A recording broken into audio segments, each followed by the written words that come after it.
My life is slowly fading, and my memories prefer to sleep.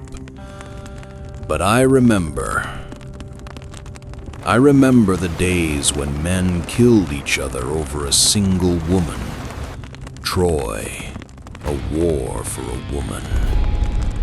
In those ancient, distant times, when men were men and women were women, a war broke out. A war for a woman.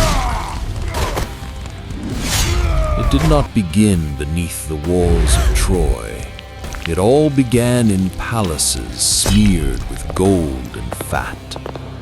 When Sparta lost her queen, the deceived kings remembered an ancient oath to defend the honor of Helen's chosen one.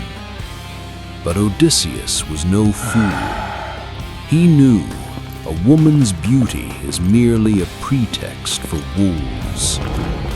The High King, Agamemnon, the tyrant of Mycenae, had spent years staring at wealthy Troy, which controlled the major sea trade routes, choking on his own bitter greed. The abduction of the queen became the spark he had been waiting for so long.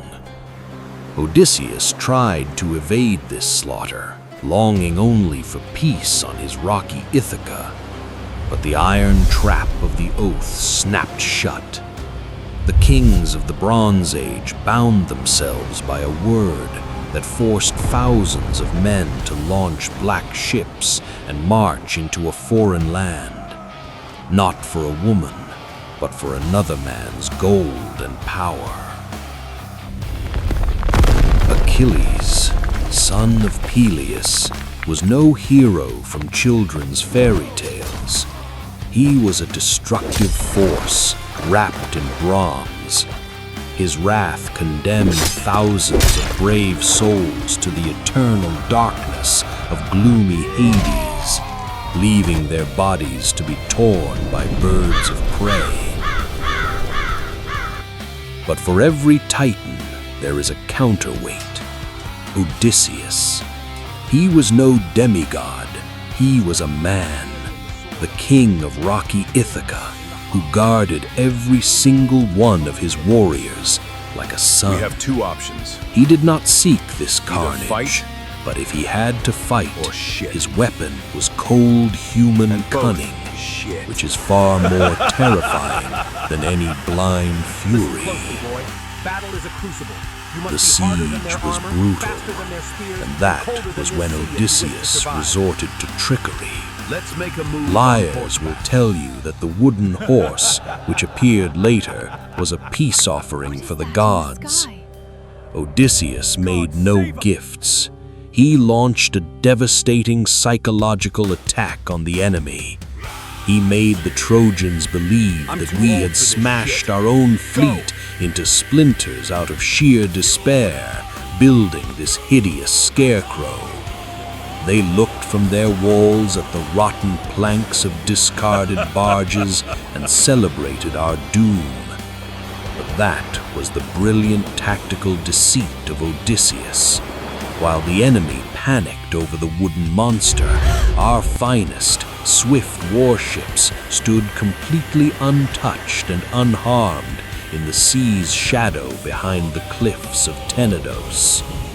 Odysseus won, saved the fleet from fire, and sowed the seeds of doubt in the hearts of Troy's defenders. And as for the divine invulnerability of Achilles, there was no magical invulnerability at all. Achilles was a man, but a man so wild, such a terrifying killing machine, that his enemies in horror believed him to be an immortal god. Yet during the final assault near the Scaean gates, when Paris's weapon, guided by the merciless wind of Apollo, shattered his knee with a sickening crunch, the Titan fell. The giant who knew no fear collapsed into the mud, losing his footing. He could no longer stand. And in that very instant, a pack of Trojans, like rabid hounds, brutally, in a wild mob, lunged at the helpless lion, impaling the invincible hero right there in the mire. A titan of a man died because of a random arrow to the leg that completely robbed him of his movement. A clean, grim end for one who craved eternal glory in death. Thus fell Achilles, and ahead of us lay a true hell which Odysseus had to endure entirely alone. And we came to know the full wrath of the gods, and what bastards they truly are. Forgive me, Zeus.